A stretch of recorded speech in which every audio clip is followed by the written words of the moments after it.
क्योंकि बहू झूठ नहीं बोलती। सुधा और राकेश के 3 बेटे थे। शादी के बाद तीनों माँ बाप से दूर रहते और सिर्फ त्योहारों में आते। माँ जी, पिताजी, अगली बार आप लोग हमारे घर आइएगा। अरे नहीं बहू, सब यही आ जाते हैं तो घर खिला खिला लगता है।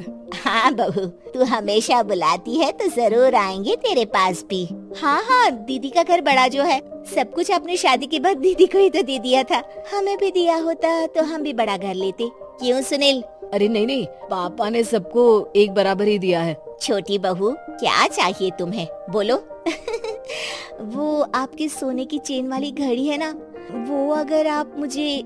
तभी वहाँ मजली बहू भी आ जाती है। और मुझे ना आपका मंगलसूत्र कितना लंबा, सुंदर और भारी भी है। अरे हाँ हाँ, तुम दोनों को ही दूंगी बहू, चिंता न करो। चलो अब खाना लगाओ, खाना खाया जाए। सभी मिलकर खाना खाते हैं कि पड़ोसन आ जाती है। अरे सुधा बहन, थोड़ी चीनी तो देना, घर में शक्कर नहीं है और मेहमान सर पर बैठे हैं। अरे छोटी बहू, चाची को शक्कर तो दे दो।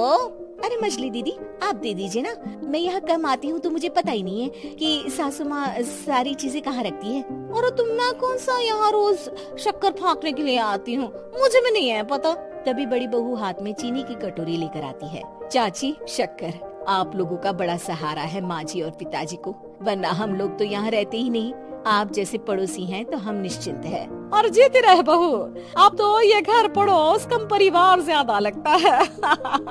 सुधा अपनी बड़ी बहू को देखकर बहुत खुश रहा करती थी। वो उससे अक्सर घंटों बात भी किया करती, लेकिन दोनों दूसरी बहुओं का भी वो समझती थी कि शायद छोटी है, वक्त आने पर संभल जाएंगी। समय आ जाता है जब सभी को वापस जाना होता है।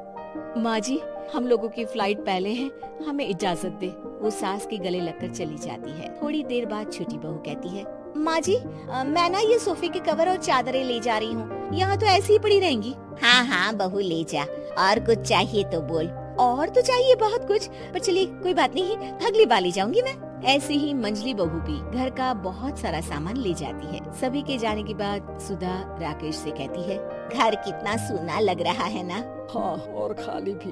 तुम्हारी दोनों बहुएं सब बटोर गई। अरे ठीक है ना, हम दोनों ही तो हैं, कितना सामान लगेगा। फिर उन लोगों की नई गृहस्थी, इतना मत सोचा करे। समय बीतता है। ऐसे ही हर साल त्योहारों में सुधा और राकेश के बच्चों की बहू आते और जाते वक्त ढेर सारा सामान पैक कर कर ले जाती। लेकिन कुछ ही सालों में सुधा का देहांत हो जाता है। पिताजी, आप यहाँ अकेले क्या करेंगे? हम लोगों के साथ चलिए। अरे नहीं नहीं बहू, इस घर में सुधा की यादें हैं, मैं उसे नहीं छोड़ सकता हूँ। अब तुम लोगों की माँ नहीं रही।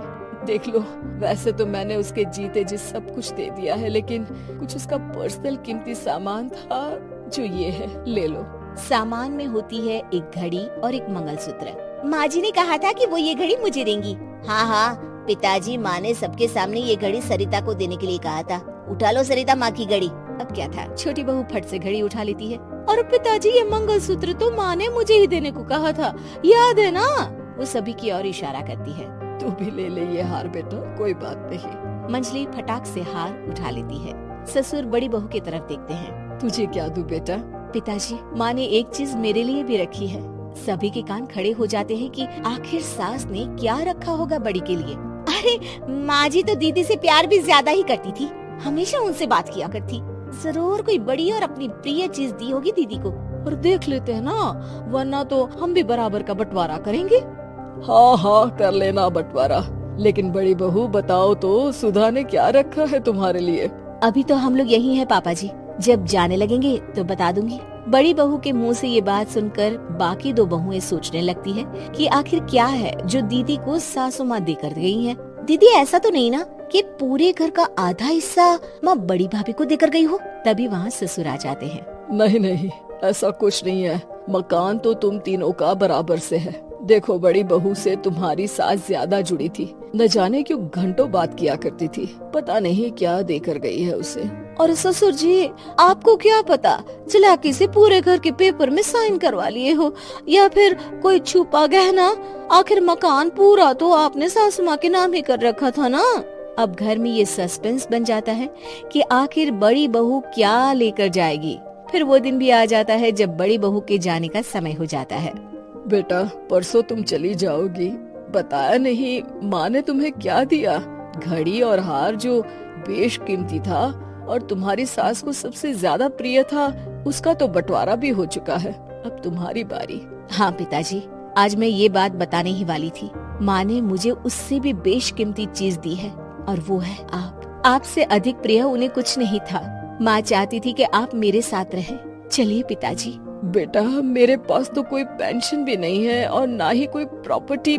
लेकिन आपके पास संस्कार है पिताजी, जो मेरे बच्चे आपसे लेंगे, तो आपको ले जाने पर स्वार्थ ही है मेरा। चलिए ना पापा।